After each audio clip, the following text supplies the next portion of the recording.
guys, what's up? I'm here today with Curtis Harren.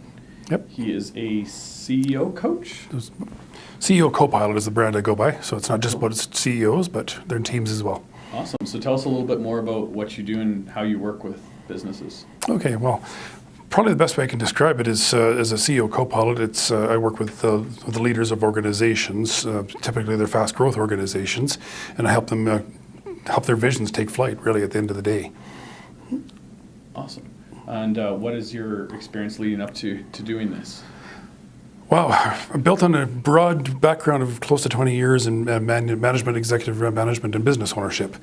And so I've been there, done that, solopreneur, all the way to leader of a larger organization and working with the largest organization I've worked with, $4.5 billion in EBITDA, which were about 3,500 staff. So small guys to large guys, and over the course of the years, done a number of business turnarounds and that have been quite transformational for people's lives. Awesome. So today we're going to cover a range of topics and different ways that Curtis believes he can help smaller businesses and information that could be vital to people starting out in business and people growing their businesses and effective management. Sure, yeah. If I'm not mistaken. That's a large part of it, yes. Awesome, cool. So what are we going to talk about first? So, not knowing everybody out there, certainly engage through Jonathan here, and I'll be following as the best as I can going forward. But I'm going to assume there's a lot of creatives out there and a lot of solopreneurs. So in business for yourself, I'm in many ways I'm kind of that person myself with my own business. So I can certainly relate. I'm also very much a creative in terms of how I think, how I operate outside of the box. I hate boxes. So I'd say just let's start off with the concept. Well, welcome to the mad ship of entrepreneur. It's a very different way of thinking. My experience working not only in my own personal life, but just working with a lot of creatives in general. There's a whole transition from understanding what it is that you do and how you do it to becoming a business owner and then ultimately becoming an entrepreneur, and they are not the same thing. But so there's a whole lot of mindset shift. It changes fundamentally what you focus on and how you do things to actually get into that sort of realm of successful business ownership and then ultimately entrepreneurship. Can you talk about what those levels are a little bit? Just absolutely. So there's always I'll call it the starvation level. That's when you're really first getting going. You don't really know what you do. You don't know how you do it. You haven't quite figured out what your value is. You don't even necessarily know what your values are in terms of your business. You might have a good idea what your values are as a person, but as a business, it can be a different thing. And it really depends on what vision you have for the organization. So those are the two sort of key things that I like to help people find very, very quickly is what is the foundational values of your business. And best way I can explain that is if you think of two companies that you probably recognize, one Air Canada, the other one WestJet.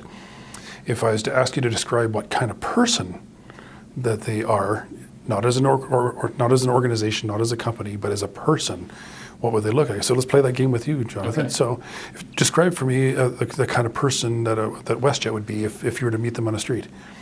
Probably someone relatively helpful, committed to what they're doing, go out of their way a little bit to help you out and make sure you have a good experience with that person, I guess. Okay. And Male, female, either? Either, I would say. Either? Probably. Young, old? I would say middle-aged, maybe. Middle-aged, okay. Yeah. Where would they hang out? Where would they hang out? Maybe like a nicer coffee shop, I would say. Okay. Coffee shop on the nicer side. Okay, cool. How would they dress? I think they'd be well dressed. Not like fancy or over the top, but like decently put together. Okay, yep. Yeah. Who would they be hanging out with? Probably like-minded people, I would say, to a degree. Maybe well put together middle-aged people, motivated, at least relatively successful. Yeah. Okay. What kind of conversations would they be having with those other people? Oh man, this goes deep. It does.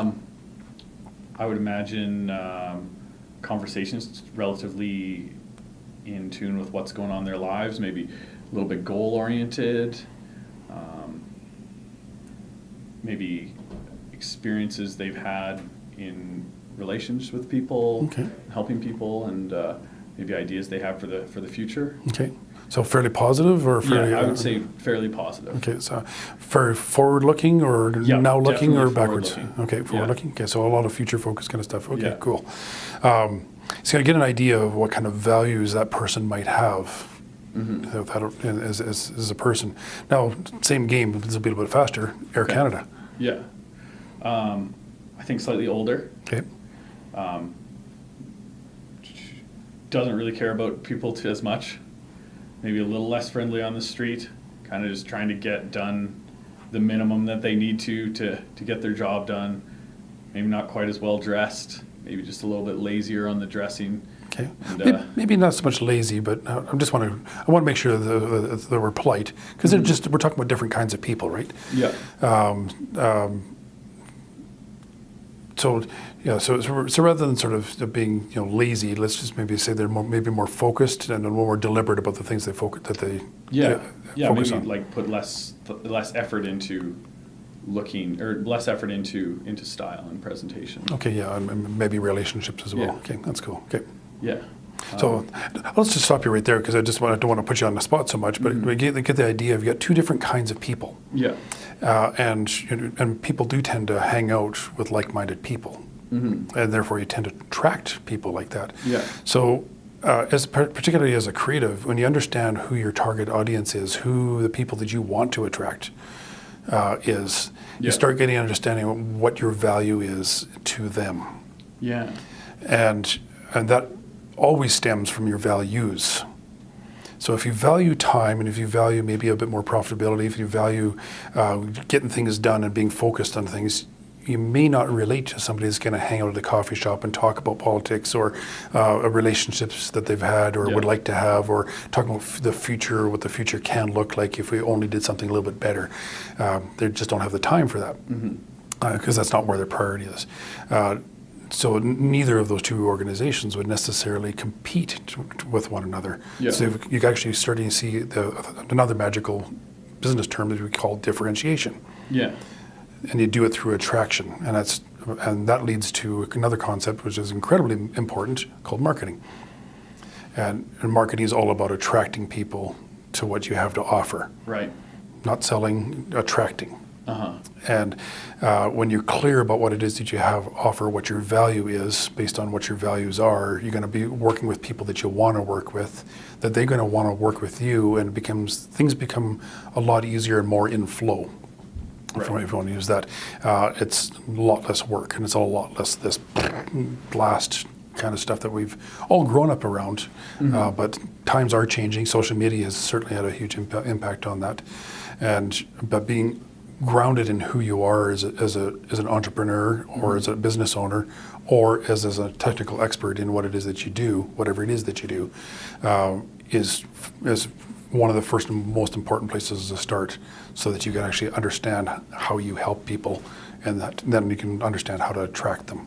Interesting. So now a lot of new entrepreneurs and especially people on the creative freelance side of things, I think, and solopreneurs really struggle with, they always want to attract everyone and take any type of client they can get and any kind of work they can get because they just want the dollars. They just want to have work, right? Or they need the dollars. Yeah. So how do you help those people realize that instead of just going for whatever they can get, just trying to fish in the broad pond, to pick a very selective target and just go after their ideal client and who they should be going after? Okay, well, of course, who they should be going after, and I hate the word should.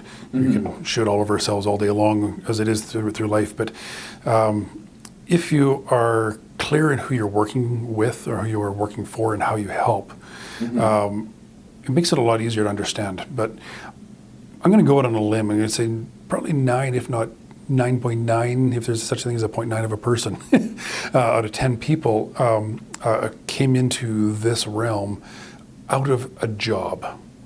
They were working some kind of job and decided, this is not where I want to be. I want to do this creative thing, whatever that thing is, with videography, photography, painting, drawing, sculpting, performing. There's all sorts of creative aspects to things out there, but they landed in that role, and particularly in the realm of business ownership, de facto because they just couldn't stand in that job role. If you think about that, do you really want to work with anyone? Because if you're working with anyone, you might actually find yourself back in that job situation. Mm-hmm. Or do you want to work with the people that you want to work with and get get those creative juices flowing because you're excited to work with those people? They energize you, you energize them. There's a mutual feeding off of one another, and for everybody, it's a different dynamic. It's a different group of people, but is it anyone? The answer is simply no. It's not, because if you are trying to fish for anyone, you can throw a hook into any body of water. Will you catch any fish, or will you catch the fish that is suited for that hook? And that's the simple answer. If you've ever done any fishing, is it's only going to attract the fish that will be attracted by that hook. Yeah. And this business is no different than that. Mm-hmm. Interesting. And if you want to relate it to to something other, is if you're just getting started out in a creative business space, what is your big vision for your business? Are you just going to be that expert creative, and there's nothing wrong with that, but is that the vision? You are going to be an industry leader, you are going to be a technical leader in what you do, then be very clear about what it is that you do, and then build your business around what that's going to look like and get very focused on that. If you're going to be a photographer, don't spend 9 hours of your day learning how to sculpt. Don't spend 10 hours of your day trying to figure out how to sell paintings. Right. Figure everything about your business as a photographer and become an expert in that area you are. And even within the realm of photography, what is your area of specialty? What really gets your juices flowing as a photographer? There's different disciplines, right? So which aspect really gets you, which one comes easy? Which one do you really get energized by? If you don't like being out in nature, don't be a nature photographer. Yeah. So. Totally. Yeah, and then, so how do you have processes or techniques for getting people to change that mindset? Because it's totally a mindset shift. Oh, for sure. Absolutely. There's lots of different ways of approaching that, and to share one would be difficult because there's more than one way, and specifically the one that, it's going to sound really bad, but the best one is the one that works. Yeah. So, and everybody's a little different. So it's the choice, and this is what I do when I'm working with clients is help them to identify what is the best way, what is the best vehicle, what's the best tool to help them select that, what it is that you're trying to learn to shift their mindset on. Cool, that makes sense. Awesome. Yeah. Otherwise, it's very formulaic. You might see, wonder this or fix that, and give me $2,000 and I'll give you that. And there's lots of those kind of experts out there. And for some people, that can provide the right kind of solution. But you got to know yourself, and you got to know what it is that you want, and you got to be able to separate the wheat from the chaff. Some of those people are all about just making a fast buck, churning things, and other people generally want to help.